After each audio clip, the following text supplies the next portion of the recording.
O tema de hoje é um tema que me traz uma reflexão muito grande do papel do espírita no mundo.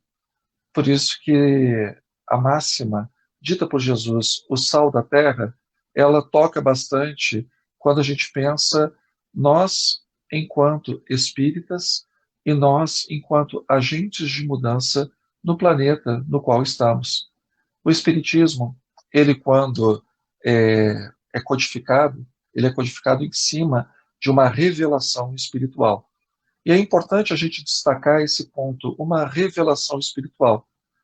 É bem diferente de uma criação da cabeça de alguém, de uma ideologia, de uma filosofia, de uma utopia. O ser humano, ele é um ser inteligente, então ele desenvolve raciocínios e desenvolve sistemas e tenta, via de regra, explicar o mundo através do seu raciocínio. Mas muitas vezes também o ser humano ele quer que o mundo se adeque ao sistema que tem na sua cabeça. Ele quer que a realidade se dobre aos seus desejos. O espiritismo ele não quer mudar o mundo no sentido de mudar as leis que existem no mundo. Muito pelo contrário. O espiritismo ele tem por tarefa revelar as leis de Deus para o mundo. Conforme você se aproxima das leis de Deus, você é feliz, porque Deus é perfeito. Conforme você se afasta das leis de Deus, você é infeliz. Porque se Deus é perfeito e você se afasta da perfeição, você se aproxima do erro. Você se aproxima da dor, do sofrimento. Então, se aproximar das leis de Deus é se aproximar da perfeição, porque quem criou as leis é perfeito. É Deus. Então, Deus é soberanamente justo, soberanamente bom. Deus não faz nada em excesso, não faz nada em falta. Deus não precisa mudar nada, porque tudo que ele faz, desde o menorzinho até o maior, tudo que Deus faz é perfeito. Então, o Espiritismo, ele não é uma filosofia criada por Allan Kardec. O Espiritismo não é uma utopia criada por Chico Xavier, por Divaldo Pereira Franco, através dos seus livros. Ele não é um sistema divulgado por esse ou por aquele palestrante. O Espiritismo é a revelação de um mundo espiritual que é regido por leis espirituais. Então, o Espiritismo, ele mostra para o mundo, olha, existem essas leis espirituais. Se vocês se aproximam dessas leis espirituais, vocês se aproximam de Deus. Então, vocês se aproximam da felicidade. Se vocês se afastam dessas leis espirituais, vocês se aproximam do erro. E com o erro vem a decepção, vem a desilusão, vem o sofrimento. Então, do mesmo jeito que a física, por exemplo, mostra a lei da gravidade, que a química mostra a lei das reações entre os elementos, que a biologia mostra os diversos elementos da vida, o espiritismo mostra as leis que regem os espíritos. Então ele não é uma criação, ele não é uma invenção. Ele simplesmente havia uma espécie de cobertor sobre o mundo espiritual. E por ordem de Deus, através dos espíritos superiores, em meados do século XIX, esses espíritos têm autorização para se manifestarem àqueles que estão no corpo de carne, os encarnados, para revelarem, tirarem esse cobertor. Olha, homens e mulheres, quando o corpo cessar as atividades físicas, vocês irão para o mundo espiritual, mundo que nós espíritos já estamos, porque também nós fomos homens e mulheres. E aqui, os títulos não têm valor. Se você foi pós-graduado, se você foi doutor, se você foi comendador, aqui esses títulos não importam. Aqui não importa a fortuna que você teve na Terra, porque você não tem como transportar essa fortuna para o mundo espiritual. Aqui a verdadeira beleza não é a beleza do físico, mas a verdadeira beleza é a beleza das virtudes. Então, as regras aqui são diferentes. Quanto mais apegado à matéria, mais você sofre como espírito. Quanto mais espiritualizado, ainda que na matéria, mais fácil é a sua adaptação na vida que é verdadeira. E por que a vida espiritual é a vida verdadeira? Porque o mundo material é da natureza da matéria a mudança, a alteração. A matéria ela não permanece sempre no mesmo estado. Ela está sempre em transformação, de maneira mais rápida ou de maneira mais devagar. Mas a matéria está sempre se transformando. O mundo espiritual é um mundo que permanece. Porque, veja, se por acaso, né, uma situação hipotética dramática, um outro planeta se desgarra de um outro sistema e vem bater na Terra, o planeta Terra deixa de existir. Os corpos físicos, eles evaporam. Mas mesmo um planeta batendo no nosso e acabando com toda a vida que nós conhecemos, essa tragédia é incapaz de destruir o mundo espiritual. O mundo espiritual permanece. Não tem como matar espíritos. Por isso que o mundo espiritual é um mundo que nós temos que dar atenção bastante séria, porque é no mundo espiritual que nós vamos permanecer. É o mundo espiritual que realmente revela as nossas felicidades e as nossas dores. Então, o Espiritismo nos revela essa realidade. E mais, os Espíritos nos apresentam o Espiritismo como o paráclito. Paráclito é uma palavra que pode ser traduzida de diversas formas. Em latim, por exemplo, ele pode ser traduzido como advocatus, advogado, aquele que defende, aquele que fala por alguém. Advocatus, falar por. Também ele pode ser entendido como consolador, aquele que consola. Por que o Espiritismo ele assume o papel de consolador? Porque a maior tragédia que todos nós temos e que infelizmente ninguém escapa é a morte. Todo ser vivo está destinado fisicamente ao colapso do seu sistema orgânico, que vai levar à falência dos órgãos e, com isso, à morte física. O consolo está, que o Espiritismo nos oferece, o consolo é que, mesmo havendo a morte física, nós, indivíduos, individualidades, nós não morremos. Nós nos desfazemos da roupa física para assumirmos a nossa natureza espiritual. Então aí o consolo. Então os meus projetos, eles não morrem com o corpo, porque os projetos fazem parte do espírito. E o espírito permanecendo, o espírito estando vivo, os projetos estão vivos, os projetos permanecem. Os relacionamentos não desaparecem porque o corpo entrou em falência, porque o corpo morreu. Vejam que no Espiritismo nós não falamos a palavra fulano morreu. Nós utilizamos fulano desencarnou. Pode parecer um preciosismo, uma bobagem, mas isso denota uma mudança de postura. Desencarnar significa que o fulano não sumiu, o fulano não deixou de existir. O fulano simplesmente não está mais em seu corpo de carne, mas ainda tem um corpo, ainda tem uma individualidade, que é o seu corpo espiritual. É muito curioso quando as pessoas falam assim, não, porque o meu espírito, quando eu morrer, vai encontrar paz. É como se fosse ele e o espírito fosse encontrar paz. E ele vai fazer o quê? Nós somos o espírito. Não existe o espírito do Jefferson. O Jefferson, ele é um espírito habitando num corpo de carne. E essa é a verdadeira consolação que o espiritismo nos dá. Porque sendo o espírito dessa natureza especial, uma vez que Deus cria o espírito é imortal. Então o espírito, ele permanece no tempo. Imortalidade é permanecer no tempo. Nós permanecemos no tempo.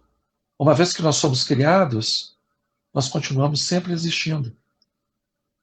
Os problemas têm começo e têm fim. As doenças têm começo e têm fim. As crises têm começo e têm fim.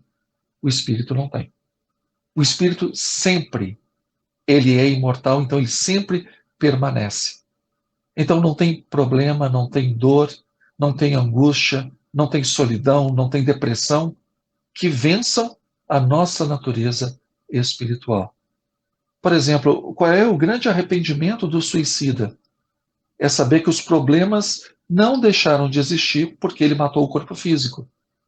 Porque sendo os problemas algo que afetam, que deprimem o seu ser, o seu psiquismo, o corpo físico morre. Todos os dramas que essa pessoa vive, esses dramas são levados com ela. Então, todas as angústias que fazem parte do nosso estado psíquico, o estado da alma, eles permanecem. Então, a grande decepção do suicida é exatamente os problemas não ficam no corpo. Os problemas permanecem na nossa situação espiritual. Por isso que o suicídio nunca é saída. Por isso que matar um inimigo, vingança, nunca é saída. Porque você pode matar o corpo físico do seu inimigo, mas você não pode matar o espírito dele. Então ele sempre vai continuar. Aí nos Estados Unidos, vários estados adotam a pena de morte. E a pena de morte como uma punição suprema, porque tira a vida, mas a vida física. Então, o espírito de uma pessoa criminosa, ele fica livre na espiritualidade. Então, na verdade, o que o Estado acaba fazendo é libertando a alma de um criminoso. Enquanto que no corpo físico, essa alma permaneceria jungida, né, ligada ao corpo, com mais tempo para rever os seus atos, para que, com a bênção de Deus, batesse o arrependimento ou o remorso. Não tem como matar o espírito. Hiroshima e Nagasaki tiveram 200 mil pessoas pulverizadas, mas 200 mil pessoas que o corpo foi pulverizado. Os espíritos, nem a bomba atômica conseguiu pulverizar. A bomba atômica não destruiu o corpo espiritual daquelas pessoas. Elas permaneceram. A beleza do espiritismo no consolo é essa. Não existe problema que resista ao tempo. Não existe dor, não existe angústia que não tenha solução, porque o tempo soluciona tudo de uma maneira ou de outra. Mas nós, espíritos, somos companheiros do tempo. Nós, espíritos, sendo espíritos encarnados ou espíritos desencarnados, ninguém nos derruba. Ninguém é capaz de nos ferir. Fisicamente falando, claro que moralmente falando, né, uma desilusão, né, uma traição, claro que fere a nossa sensibilidade. Mas eu estou falando aqui de ferimento na essência, na natureza física. No espírito não tem como fazer isso. Então, quando o espiritismo se apresenta como consolador, ele está falando exatamente isso. Calma. Por maior que seja o problema, você é maior. Por mais dolorosa que seja a situação, você é um gigante. Porque a situação acaba e você permanece. O problema termina e você continua. Essa é a beleza do consolo. Ah, morreu a minha alma gêmea, a pessoa que eu amo. Morreu meu filho, morreu a minha filha, morreu meu pai, a minha mãe, meu esposo, minha esposa. O corpo morreu. Mas as almas permanecem ligadas. E, mais cedo ou mais tarde, elas acabam se reencontrando.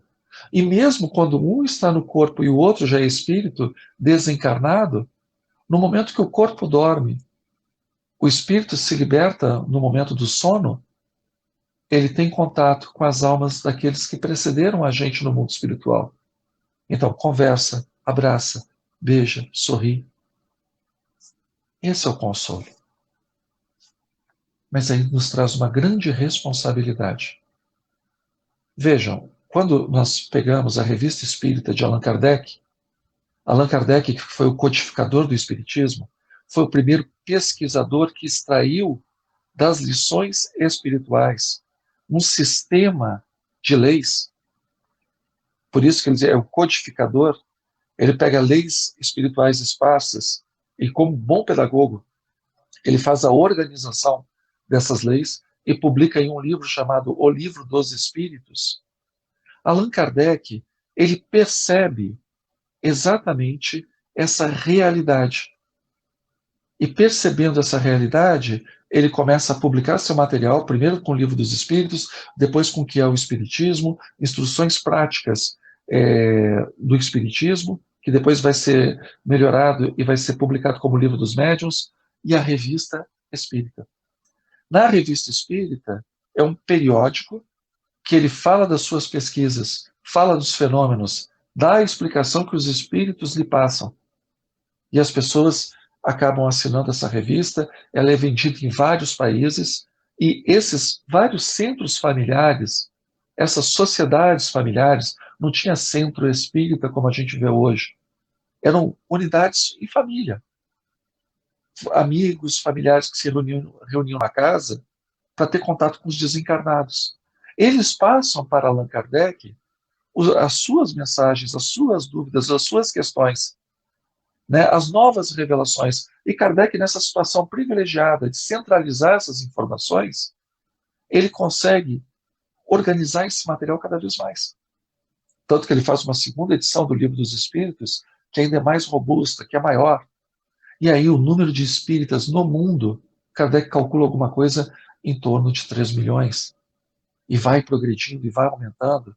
Na Revista Espírita de 1864, ele fala do espiritismo no Brasil. Ele faz comparações do chamado novo espiritualismo norte-americano, em inglês, com o espiritismo francês, dizendo que sim, existem as diferenças, mas as diferenças são mínimas perto daquilo que nos torna próximos. Então ele fala do espiritismo inglês, do espiritismo norte-americano, ele não diz que não são espíritas. Ele fala assim, olha, é uma questão de tempo até a gente unificar os pensamentos.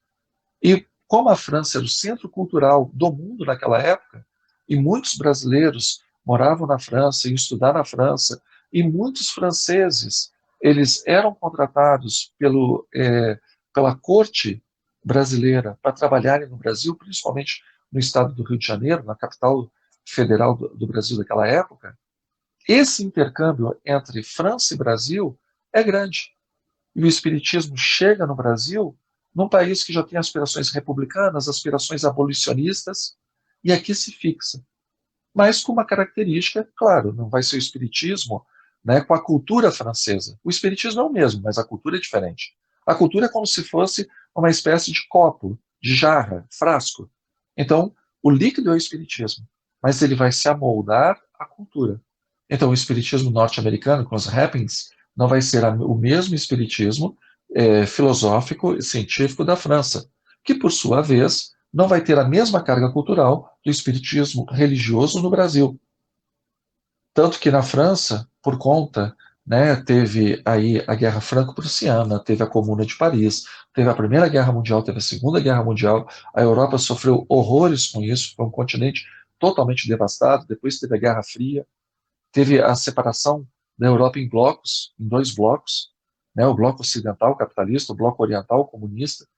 Isso gerou uma tensão muito grande. Existe escolas filosóficas materialistas muito fortes na Europa do século XX.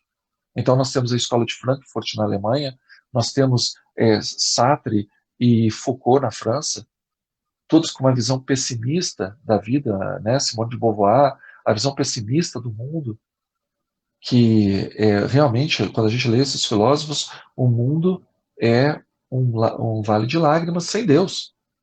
No Salmo, a gente encontra um vale de lágrimas, mas Yahvé, o Deus dos judeus, dando consolo, dando esperança, dizendo que vai tirar a pessoa do sofrimento. Nessa filosofia materialista, a gente não encontra isso. E isso acabou minando o espiritismo na França. Infelizmente, não houve sucessores para a primeira e segunda geração de espíritas na França. Mas no Brasil nós tivemos figuras fantásticas, como Bezerra de Menezes. Outros também, mas a figura de destaque foi Bezerra de Menezes. Depois nós tivemos a figura de Chico Xavier, que foi um gigante dentro do movimento espírita. Foi um médium que tinha faculdades mediúnicas tão ostensivas e, além disso, a sua postura, né, a sua postura cristã, a sua postura caritativa, fez todo o significado. Pessoas que eram espíritas e que não eram espíritas podiam concordar ou não concordar com o espiritismo, mas respeitavam a figura de Chico Xavier. E aí o grande tribuno baiano, o grande orador, o apóstolo do Espiritismo, Divaldo Pereira Franco, ainda encarnado, eu falo ainda porque já está nonagenário, né, está com mais de 90 anos. Então, seguindo a lei natural, está mais perto da sua libertação espiritual do que continuar nas amarras do corpo físico. E nós temos que aproveitar muito essa pessoa que ainda está entre nós. Um gigante do Espiritismo. O que esses senhores fizeram, e sem contar as senhoras, né? Como a médium Ivone Pereira, Ivone do Amaral Pereira, Anália Franco, pessoas excepcionais, mulheres à frente do seu tempo. O que essas pessoas fizeram pelo Espiritismo, a maioria dos espíritas não vai fazer em 10 encarnações. E aí é beleza. O Espiritismo, ele sai da França, onde é um país que acaba sofrendo muitas convulsões, é atacado por um materialismo atroz, isso mesmo antes do Espiritismo, na época da Revolução Francesa, do Iluminismo, do Positivismo, e aqui no Brasil encontra um solo fértil, que é um solo religioso. Não é aquele espiritismo acadêmico francês, não é aquele espiritismo filosófico, mas mesmo assim, um espiritismo preocupado com a natureza espiritual de cada ser humano, mas com uma outra abordagem. Mas no Brasil, que é o país com o maior número de espíritas no mundo, somos 3 milhões de espíritas, segundo o último censo do IBGE. 3 milhões de espíritas, quando a gente pensa numa população mundial em torno de 8 bilhões, não é nada. Consolador prometido é o Espiritismo. Mas como o consolo chega no mundo? Não é através dos espíritos, é através dos espíritas. O consolo chega porque os espíritos falam para os espíritas e os espíritas que têm mãos, têm boca, têm dinheiro na conta, têm condição de sair de um lugar e ir para outro, serem vistos, serem ouvidos, os espíritas levam o consolo dado pelos espíritos. Então, o consolador prometido, ele só funciona se os espíritas consolarem. Porque se os espíritas não consolarem, não tem consolador. Leon Denis, no prefácio do livro O Problema do Ser, do Destino e da Dor, ele fala algo que dá margem para a gente fazer uma grande reflexão. O espiritismo será o que os homens e mulheres fizerem dele espiritismo. Não é o que o espírito de Bezerra de Menezes, o espírito de Emmanuel, o espírito de Irmã Sheila, o espírito de verdade fizer. É que o que nós, encarnados, fizermos. Porque o espírito, quando quer realmente mudar o mundo, ele pode usar um médium. Mas e se o médium se negar? Se Chico Xavier não quisesse escrever um livro, se Divaldo Pereira Franco não quisesse fazer uma palestra, se nenhum palestrante, nenhum médium quisesse fazer nada, a única maneira desses espíritos mudarem o mundo seria reencarnando. Então, os espíritas que estão reencarnados, eles é que são os agentes de consolo no mundo. Sempre que o mundo passa por convulsões, as pessoas começam a ter uma mentalidade apocalíptica e falar assim: tá vendo? Estamos no momento de transição. Estamos saindo de um planeta de provas e expiações para um planeta de regeneração. Mas um planeta de regeneração, como o próprio nome diz, é um planeta de pessoas regeneradas. Então, as pessoas, para se regenerarem, para vivermos um planeta de regeneração, elas precisam serem motivadas a sair da sua zona de conforto, a serem novas pessoas, como diz o Evangelho. O apóstolo Paulo era ótimo nas suas epístolas para falar disso, novas pessoas em Cristo. Aí tem gente regenerada. Vamos pensar no que o Espírito de verdade nos fala. Reconhece-se o verdadeiro espírita por sua transformação moral e pelos esforços que ele faz para domar as suas más inclinações. Então, quando o Espiritismo ele é levado e as pessoas olham para si mesmas e resolvem serem pessoas melhores, aí sim, nós temos pessoas em processo de regeneração, aí sim, o mundo se regenerará. Mas se as pessoas não têm acesso a isso, como é que elas vão se regenerar? Se o Espiritismo é o consolador prometido e os espíritas não são agentes desse consolo, os espíritas não consolam advocatos, eles não falam pelos espíritos, como o Espiritismo vai consolar alguém? Vejam que esse problema não é novo. Quando nós pegamos lá Mateus, no capítulo 5, falando das bem-aventuranças, a gente vai vendo todo o destaque das bem-aventuranças, o discurso das bem-aventuranças. Quando termina esse discurso das bem-aventuranças, Jesus começa a falar do discipulado. Ele termina a bem-aventurança dizendo: bem-aventurado quando vos perseguirem, vos caluniarem por causa de mim, em meu nome. Grande será o vosso galardão no reino de Deus. Olha só, ele já está prevenindo. E aí, logo em seguida, vós sois o sal da terra.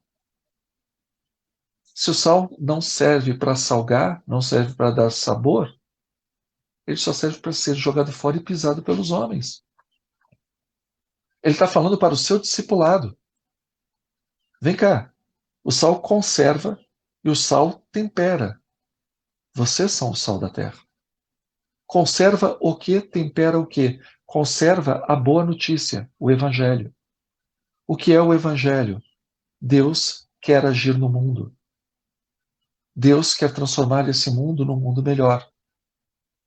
Mas para esse mundo ser melhor, a gente tem que deixar de seguir os valores do mundo e seguir os valores de Deus. Só assim é que funciona. E a palavra que é muito utilizada no Evangelho para falar dessa transformação, a palavra utilizada é conversão. Você se converte. Você está no caminho e muda a direção. É uma conversão. No trânsito, né, faça conversão à esquerda, faça conversão à direita. O GPS fala para a gente, quando a gente está dirigindo, então é a conversão, é a mudança. No jargão espírita, é a transformação.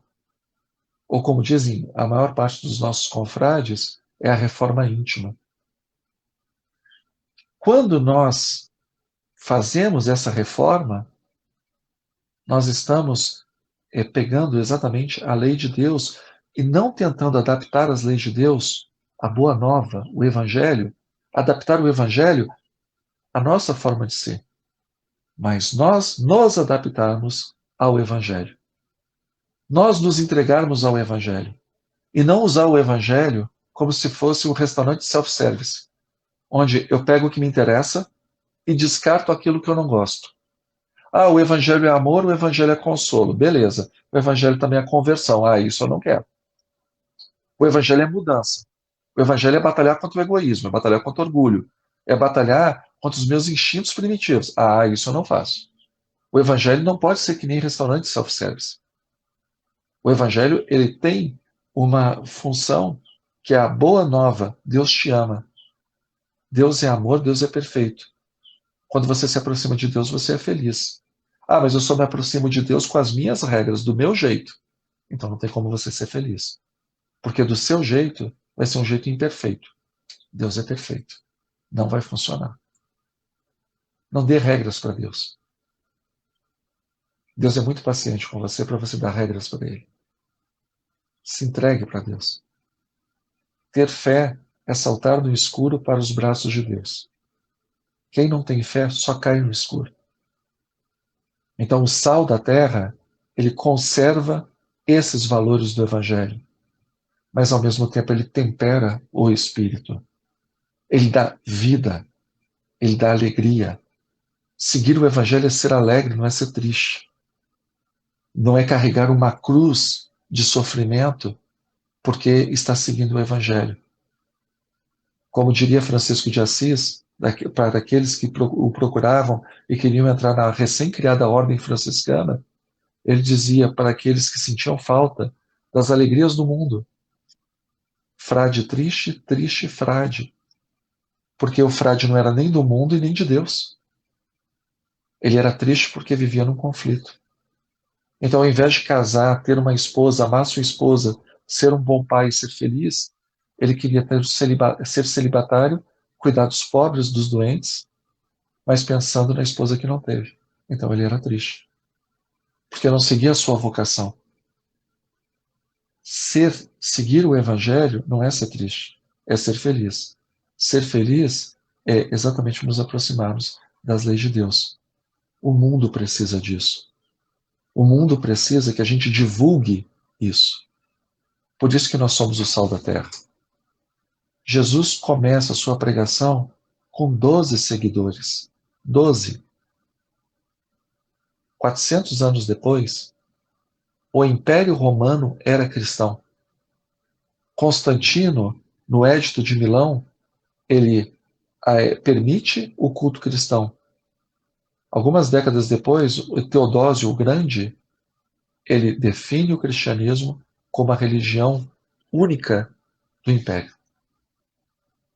Uma pessoa que começa com 12 seguidores nas margens do Império, que a Palestina era quase saindo do Império Romano. Era o fim de mundo para o romano, era a Palestina. 12 pessoas. O líder é crucificado como bandido. Ele é morto de uma forma que para um judeu é vexatória. Porque ele diz que amaldiçoado é aquele que é pendurado. Jesus morre pendurado. Então, pelo Levítico, as pessoas viam Jesus como amaldiçoado. Ali era para ter morrido o movimento cristão. Mas aí vem Jesus, aparece depois do drama do Calvário e fala assim: eu venci a morte. Se a morte não tem poder sobre a pessoa, qual é o problema que nos vence? Olha a similitude com o Espiritismo. Vê se não é a mesma proposta espírita. Se a morte não te vence, qual é o problema que é suficiente para te derrubar? E as pessoas estão sofrendo de ansiedade, e as pessoas estão sofrendo de depressão, e as pessoas estão tendo crise profissional, as pessoas estão tendo crise familiar, e nós somos espíritas. Nós temos um tesouro para oferecer para essas pessoas. Nós somos o sal da terra. Nós somos o consolador prometido. Se é um consolador que não consola, para que ele serve? Será que nós precisaremos da quarta revelação? Vocês, amigos, que têm a oportunidade de viver em outro país, de falar em outro idioma, vocês têm uma tarefa lindíssima. Principalmente para país de uma outra cultura, com outros valores, vocês levarem esse tempero, e ainda mais um tempero que tem o sabor tropical do Brasil. Essa visão de um Jesus que está presente, daqueles que morreram antes de nós, falando do ponto de vista físico, e que nos acompanham, cuidando de nós. Que o carro, a casa, a hipoteca, né, tudo isso fica na terra.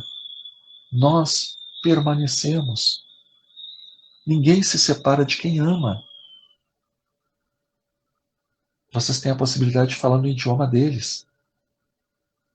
O trabalho espírita não é um trabalho de conversão dos outros à força. Não é um trabalho de proselitismo religioso, de marketing. Mas também não é um trabalho de ficar calado num cantinho esperando que os outros procurem. É não ter vergonha da própria fé. É dizer: nós existimos. Nós estamos aqui. Se vocês tiverem curiosidade, a gente está aqui para ajudar. Conhece isso, conheço o Espiritismo. Eu tenho amigos que moram nos Estados Unidos, eu tenho uma amiga minha que mudou para aí, conheceu um norte-americano, foi casar com ele. Quando foi conhecer os sogros, né, ele perguntou qual era a religião dela, porque eles são metodistas, e ela falou: eu sou espírita. Aí ele: Wicca? Quer dizer, o espiritismo é igual a bruxa.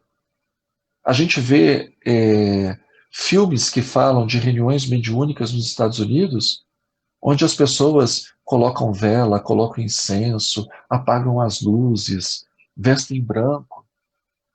que são coisas desnecessárias, são coisas exteriores. O que vale é que está no nosso pensamento, no nosso coração. A gente diz assim, aqui no Brasil é direto, o espiritismo sofre muito preconceito, o espírita sofre muito preconceito. Mas o espírita fala como é que é o espiritismo, porque a palavra preconceito é um conceito que vem antes. Por que eu não dou o conceito correto para que não haja um conceito anterior errado? A melhor forma de acabar com o preconceito é divulgar o que eu faço, deixar as claras. Os cristãos dos primeiros 2 séculos, eles eram acusados de incesto, porque eles chamavam uns aos outros de irmãos. Então, como assim irmão e irmã? O cara é casado com aquela mulher e chama ela de irmã? Então é incesto. Eles eram acusados de canibalismo, porque eles comiam o corpo e tomavam o sangue do seu líder. Porque as pessoas não entendiam, né, a reunião da divisão da ceia do Senhor, que depois vai evoluir para a Eucaristia. Eles eram chamados de criminosos, de ateus, porque eles não cultuavam os deuses pagãos. Falar que tinha um único Deus na cabeça deles não fazia sentido. E eles nunca disseram assim, não, eu não sou cristão. Veja, não é bem isso. Não.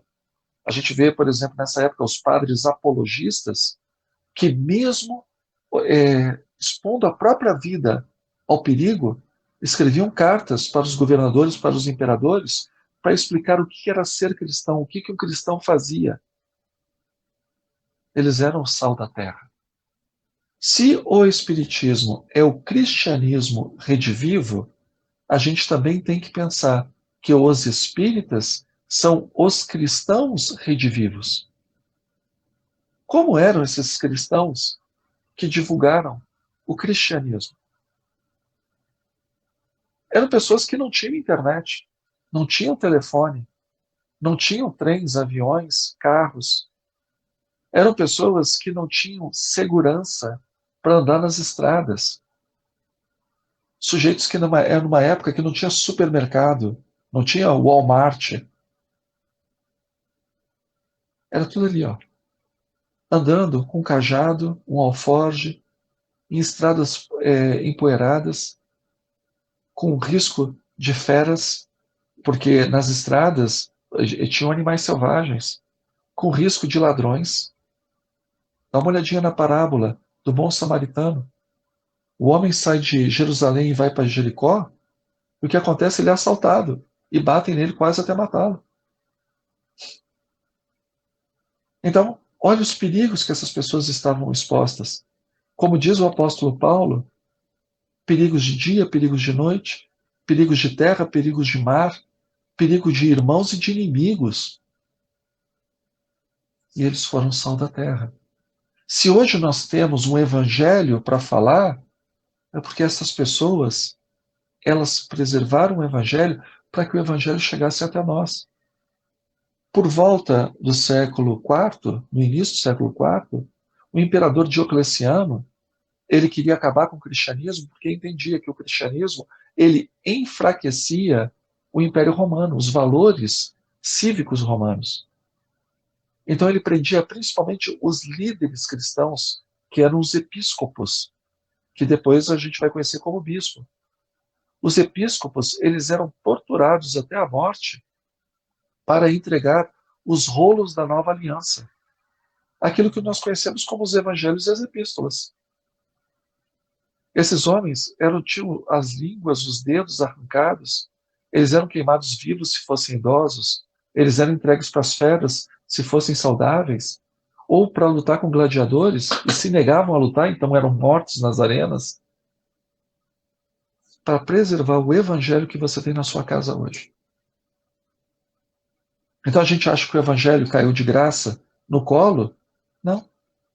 Essas pessoas foram sacrifício da vida para esconder esses pergaminhos para que chegassem até nós.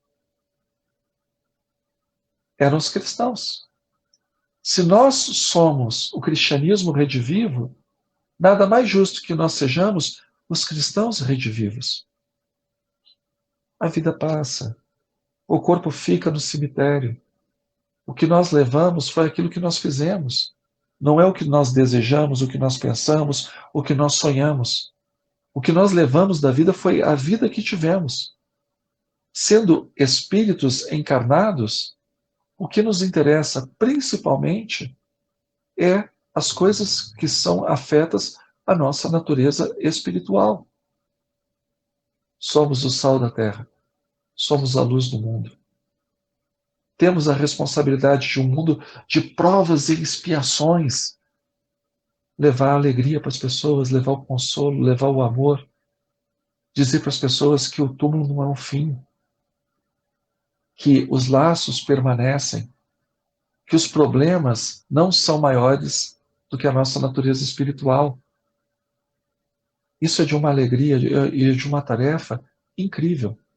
Infelizmente, né, o Espiritismo nos Estados Unidos, que foi o berço do Espiritismo, não é a França, foi o berço do chamado Espiritismo moderno, Kardec utiliza essa expressão, ou aí nos Estados Unidos, New Espiritualismo, o berço foi Rochester, Condado de Rochester, estado de Nova York. Aí que começou o Espiritismo. E, infelizmente, acabou se perdendo por causa do caráter mercantilista que foi dado. Então, pessoas, por exemplo, como o famoso mágico Harry Houdini, desmascaravam os fraudulentos, os médiuns fraudulentos, que utilizavam os fenômenos mediúnicos para ganhar dinheiro. E aí a prática mediúnica acabou caindo em descrédito.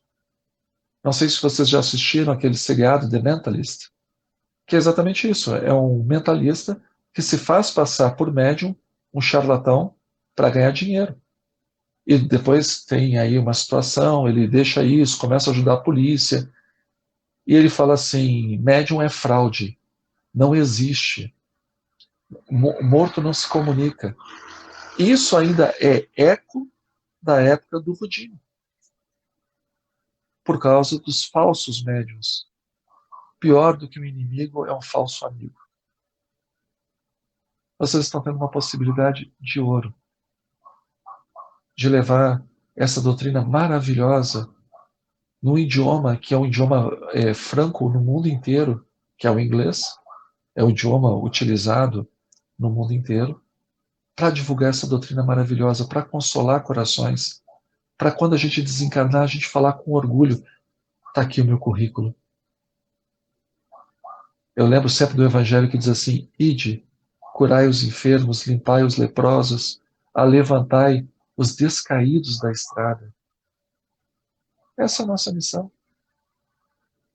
Ide, curai os enfermos. Quantas enfermidades tem? E a maioria delas está na cabeça, está no coração. Os leprosos da moral. Porque graças a Deus do corpo físico, existe tratamento para a hanseníase. Mas e para a lepra da alma? Só o tratamento moral. Quantas pessoas não são descaídas na estrada? E a gente tem essa tarefa tão bonita de erguer aqueles que estão caídos. Essa é a nossa missão. Ninguém é espírita à toa. A grande parte dos espíritas são pessoas que faliram exatamente no Evangelho e que hoje pedem a oportunidade de, com o Evangelho, se reerguerem, reerguendo os outros. Não tem nada mais bonito que isso. Vocês estão de parabéns. Vocês são o sal da terra do Espiritismo na América do Norte.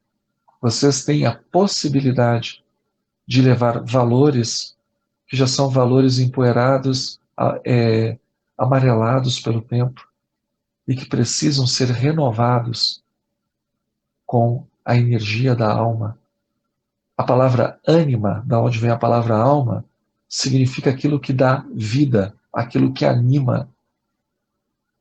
Então a gente tem que animar a boa nova, soprar essa chama. Porque no mundo cada vez mais materializado, no mundo cada vez mais secular, que beleza poder acender a chama de uma doutrina que permite casar o nosso raciocínio com a nossa fé.